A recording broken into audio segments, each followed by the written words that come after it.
Halo, salam kenal. Saya Sebastian Masono Sosiale dari mahasiswa dari program studi farmasi di Universitas Bumigora.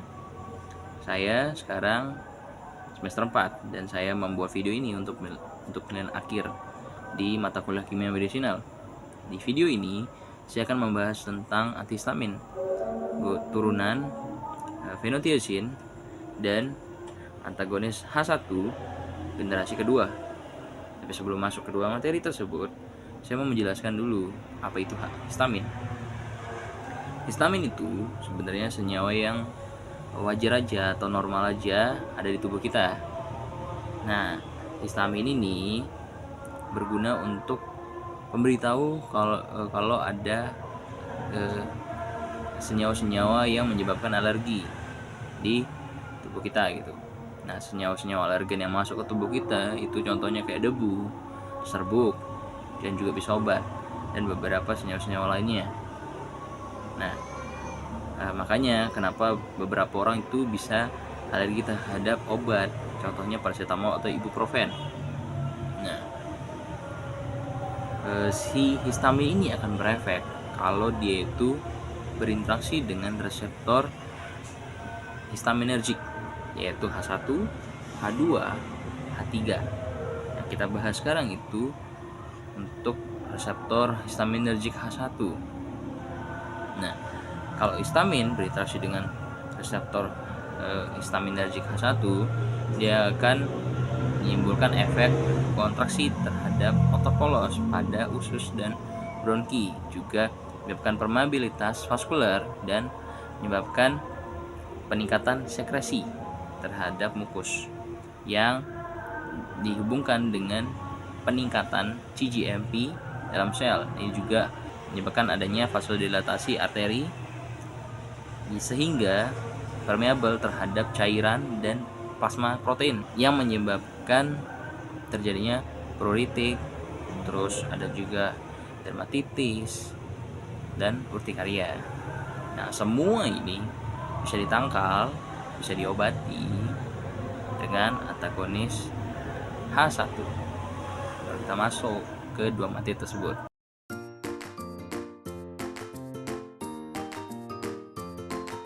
Sekarang kita masuk ke materi turunan phenothiazine, yaitu senyawa induk yang memiliki 3 cincin. 2 cincinnya benzen dan 1 cincin itu di tengah itu sebagai penghubung 2 cincin ini yang memiliki atom sulfur dan atom nitrogen. Contoh itu promethazine HCl yang memiliki efek antimitik dan tranquilizer. Nah, ini kerjanya itu cukup lama. Promethazine ini menghasilkan efek sedatif, anticholinergic, antiemetik, antihistamin itu dari gugus-gugusnya. Nah, sedatif yang kuat juga itu dari gugusnya, yaitu gugus etilendiamin.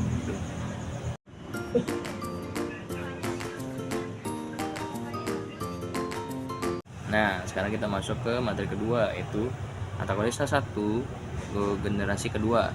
Nah, kenapa sih harus ada antagonis H1 generasi kedua? Itu karena di generasi pertama, antagonis H1 generasi pertama itu menyebabkan efek yang tidak diinginkan, yaitu sedasi dan efek cholinergic dan adrenergic. Itu makanya dibuatlah antagonis H1 generasi kedua yang tidak memiliki efek yang tidak diinginkan tersebut.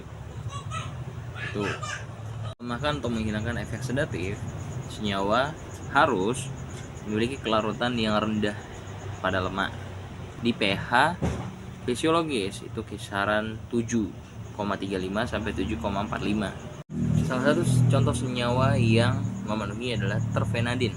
Senyawa ini juga tidak dapat berinteraksi dengan alfa dan beta reseptor adrenergik karena tidak dapat menembus sawar darah otak. Kita masuk ke hubungan struktur. Hubungan struktur kita mulai dari 2 cincin aromatik yang memberikan efek meningkatkan ikatan ke reseptor H1. Lalu kita masuk ke OH yang ada di atas 2 cincin aromatik ini. Itu berguna untuk meningkatkan afinitas dan kelarutan terhadap target. Nah, ada situ cincin piperidin, dia di sana sebagai basa lemah. Lalu ada OH lagi di ujung rantai butil. Ini memberikan polaritas tambahan pada interaksi perifer. Nah, lalu ada cincin vinil dengan gugus terbutil yang memberikan efek mengurangi sedasi. Nah, begitu. Nah, semua ini didukung oleh